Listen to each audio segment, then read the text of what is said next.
नमस्कार, आप देख रहे हैं बिहार तक और आपके साथ मैं हूं ऋचा शर्मा। अब बिहार से दिल्ली जाना होगा और भी आसान। पूर्वांचल एक्सप्रेसवे का नाम तो सुना होगा आपने। 2021 तक ये भारत का सबसे लंबा एक्सप्रेसवे है और ये एक्सप्रेसवे यूपी के गाजीपुर से लखनऊ तक को जोड़ता है। अब इसको बिहार से जोड़ने की तैयारी की जा रही है। इसकी कवायद भी शुरू कर दी गई है। इस एक्सप्रेसवे की मदद से बिहार और उत्तर प्रदेश कनेक्ट हो जाएंगे। पूर्वांचल एक्सप्रेसवे से बिहार को जोड़ने की तैयारी पूरी कर ली गई है। देखिए अब वो ये तैयारी किस ओर आगे बढ़ रही है वो समझिए। पूर्वांचल एक्सप्रेसवे और NH 27 को जोड़ने वाले नए हाईवे के निर्माण के लिए बिहार में भूमि अधिग्रहण का कार्य शुरू हो गया है। भूमि अधिग्रहण के बाद अब हाईवे निर्माण कार्य शीघ्र शुरू होने की उम्मीद है। पूर्वांचल एक्सप्रेसवे बिहार के गोपालगंज जिले के भोरे से होकर निकलेगा। इसे लेकर जमीन अधिग्रहण की योजना तैयार की जा रही है। भूमि अधिग्रहण विभाग की ओर से 3D नक्शा भी जारी कर दिया गया है। भोरे के जिन गांवों से होकर ये सड़क गुजरेगी उन गांवों के किसानों की भी सूची तैयार कर ली गई है। भोरे तमकही मुख्य मार्ग पर स्थित पेड़ों की कटाई शुरू कर दी गई है। केंद्रीय सड़क परिवहन और राष्ट्रीय राजमार्ग मंत्रालय के निर्देश पर रिपोर्ट तैयार की जा चुकी है।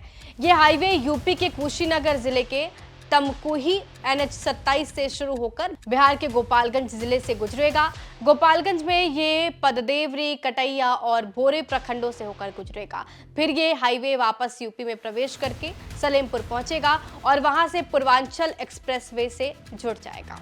इसके अलावा बक्सर में गंगा नदी पर 3 लेन के नए पुल का निर्माण जल्द शुरू होगा। ये पुल पूर्वांचल एक्सप्रेसवे को बक्सर पटना NH 922 से सीधे जोड़ेगा और इससे बक्सर भागलपुर एक्सप्रेसवे भी जुड़ने वाला है। साथ ही बक्सर चौसा न्यू बाईपास और बक्सर भागलपुर एक्सप्रेसवे का भी निर्माण निकट भविष्य में शुरू होने वाला है। ये एक्सप्रेसवे यूपी के बलिया शहर को जोड़ेगा और आगे चलकर पूर्वांचल एक्सप्रेसवे से भी जुड़ जाएगा। गोपालगंज के भोरे में जमीन अधिग्रहण का काम शुरू हो गया है। भोरे केन पंच राजस्व ग्राम की जमीन अधिग्रहित की जा चुकी है और इसके लिए भूमि अधिग्रहण विभाग ने जमीन की पैमाइश भी कर ली है और 3D नक्शा भी जारी कर दिया गया है।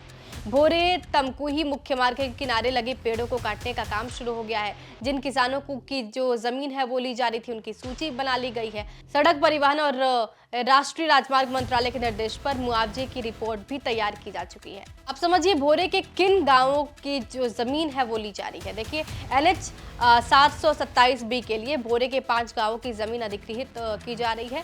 ये गांव है पाकोपाली, भानपुर, रुदलपुर, मलचौर और सिसई।